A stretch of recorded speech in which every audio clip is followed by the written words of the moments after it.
had a good start offensively. We've had two games over 100, which is nice. Defensively, we got a lot of work to do. South's a good challenge. I mean, they've given us two good games. We've got a three-game series with these guys, and this is the third game in that three-year series, and both the first two have been decided by single digits. So, they played us well. I think they'll play us well again. They're doing a good job getting the free throw line on their offensive end. They're a hard playing group. They had a rough first game, but I watched it against Mobile. Mobile actually played really well, and I don't know if it's one of those trap games where South just wasn't ready, but they just went up to Buffalo, where I came from, obviously, before I got here, and they handled Buffalo pretty easily. So I think they're a quality team that we got to get better on, and to be honest with you, at this point, we need to be getting better ourselves, particularly on the defensive end. So big point of emphasis been, can we get better on defense? Individually, we need guys to get better. As a team, we need to get better. Like we've got a long ways to go on the defensive end. And we've been trying to make that point with our guys since the end of the game Friday night. So, but it'll be good to get back out there and play again Tuesday. Start on the right here with Charlie. Yeah, Coach, after the game, you mentioned missing Bediako and needing some rim protection. Just where have you seen a guy like Nick Pringle improve in that regard? You know what? Nick doesn't have a block shot yet on the season, so he hasn't improved as much as I'd like to see him improve. That's a big challenge that we've made to him, just because if he's going to be a rim protector, you need to block some shots at the rim. So we need him to get better. Mo Wage's, I think, one of the best in the country so far. He's at an 18% block rate. He has protected the rim a little bit. We need to get Nick doing it a little bit better. I think Nick's more than capable of it. He's athletic. He's got to go challenge some shots. I mean, we had some switches in the game Friday night with a guard driving him. He's got to get off his feet and block a shot. But that's been a point of emphasis, is we got to get better rim protection. We got to give up fewer blow-bys. Our pick and roll defense has to get better. We're getting driven downhill.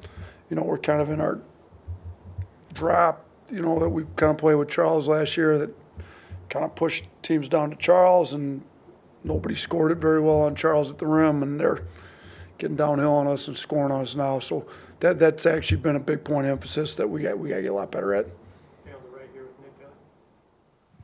Yeah, Grant Nelson through two games. I mean, what is maybe – obviously you've seen him plenty in practice, but what has maybe surprised you about his game, or you didn't expect him to do this early? You know what? He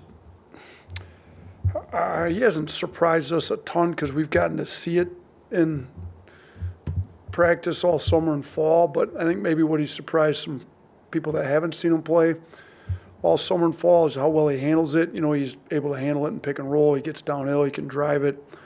You can really play like a guard at 6'11", which is great. I think you saw in the first game we kind of set some step-up pick and rolls with a guard setting them. They don't switch. He gets downhill. He dunked on the one. So, putting him in pick and rolls as the handler has been good for us. He can see over it. I think he handled it in pick and rolls 11 times all of last season. I don't know how many he's handled in the first two games. My guess is close to 11 in two games, and probably need to do it even more, to be honest with you. So I think just him handling it, whether it's in space or in pick and rolls or whatever, he's pretty, and he's also 100% at the free throw line. He's 14 of 14 at the free throw line, which it's nice when you're big that it's going to get fouled, because he attacks the rim so strong and goes so hard. He can step to the free throw line, make free throws like he's doing.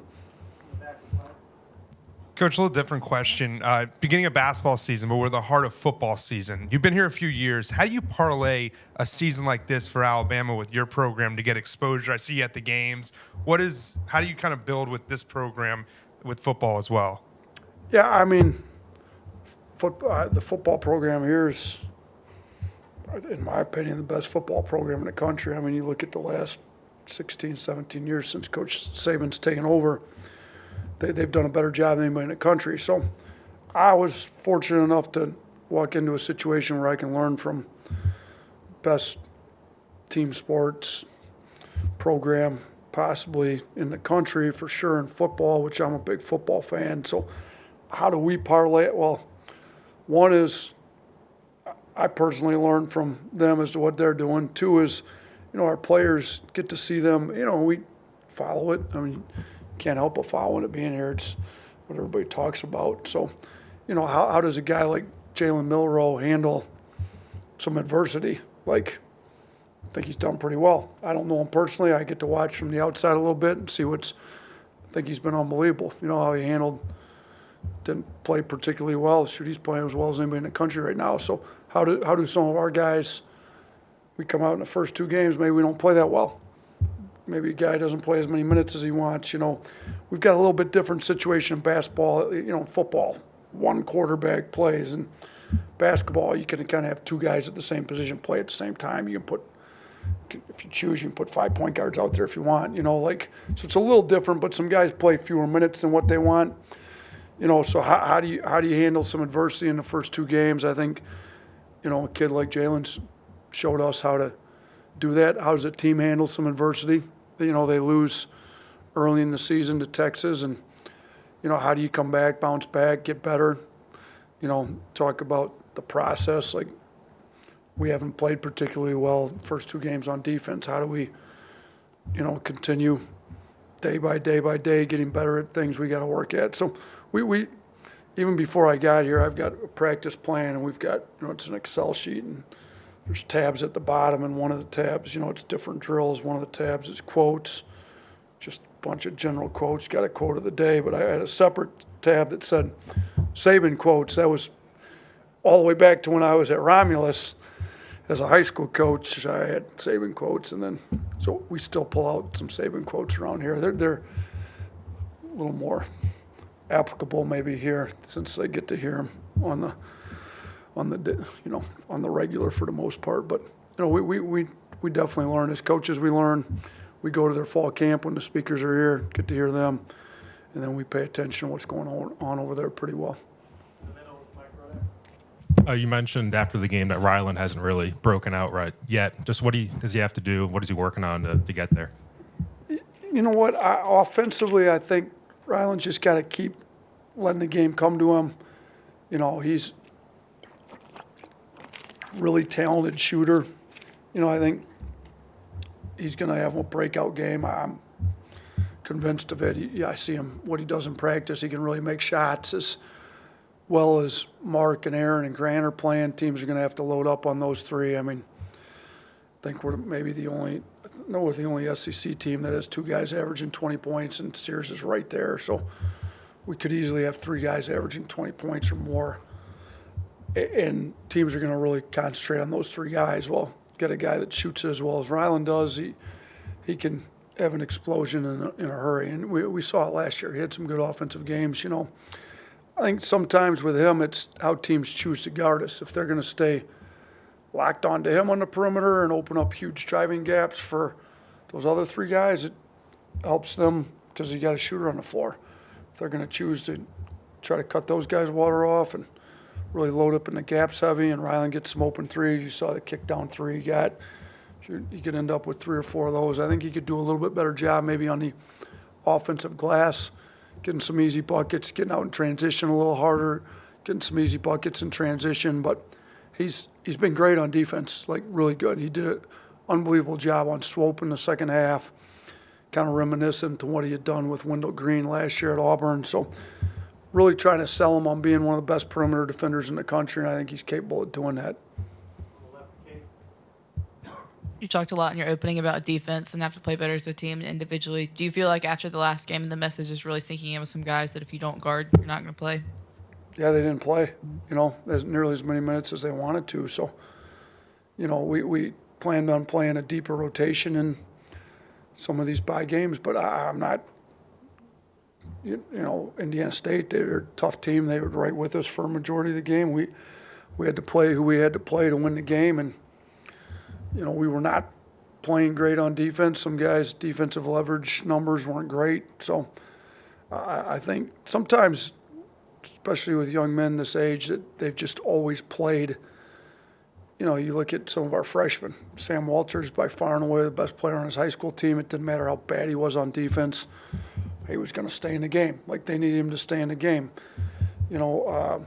Davin Cosby, super talented on offense, probably majority of his career. It didn't matter how hard he played on defense, he's going to stay in. They needed him on offense. Well, that's not the case anymore. These guys are not going to just stay in the game because they're that much better on offense. We've got a lot of good offensive options.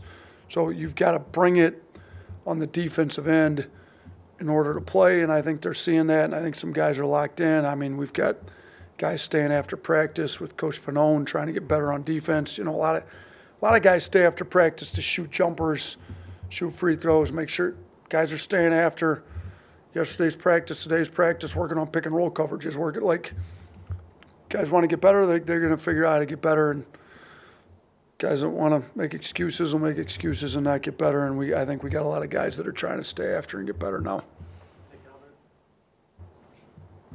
As a follow-up on the defense, how do you weigh kind of a new kid coming in, learning the system, and making those effort plays that are just just going to be needed to get those minutes throughout the non-conference? Yeah, I mean, we've got a lot of different numbers we look at. We're big in analytics, so first one you look at's blue collar points. Like, are you getting deflections, making hustle plays, playing hard? We chart that in game all the time. You get to the end of the games and you look at like their defensive leverage numbers. Are we better with you on the floor on the defensive end versus when you're off the floor? So, and then individually there's, are they giving up blow-bys? Are our bigs blocking shots at the rim? Are they impacting, our defense in ways like that they can that way? I just, there's lots of different things we're looking at, and obviously you just watch the film and see if you're in the right spot, not in the right spot, different things like that. We chart every box out. Are they boxing out every time? What are their defensive rebounding percentage numbers? So, the different guys will be able to impact, a guy like Pringle or Jaron Stevenson, Grant, Moagay, like, are they blocking shots? Are they giving us rim protection? Guys like Davin, Ryland, Sam Walters, are you getting beat off the dribble? What are your blow-by numbers? And then everybody's got a defensive leverage number. Were we better or worse with you in the game on the defensive end? So that's some of the stuff we're looking at. Two more from Austin. Yeah, he's missed the first 2 games. Are you expecting Chris Parker to be back for tomorrow night? You know what? We're in the process of talking about possibly redshirting Chris.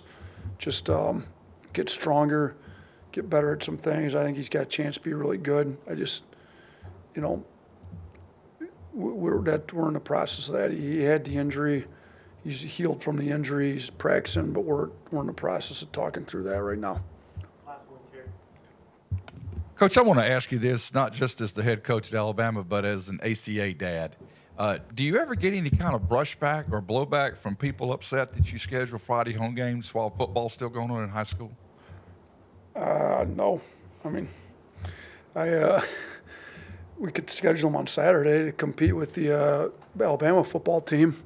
If I don't think that would go as well either. I mean, it's hard scheduling. Monday's the first day you could play a game, so a lot of teams tried to play Monday just to open the season as early, because your practices start 30 days before that, so you get the Monday. So, you could have played Monday, Thursday possibly. I think once college football's over, it's a lot easier to schedule Saturday games. So early in November, yeah, I'm with you. I like to watch high school football. I've been to a lot of ACA games as my daughters go there, but we got to schedule when we can schedule them, and a lot of teams,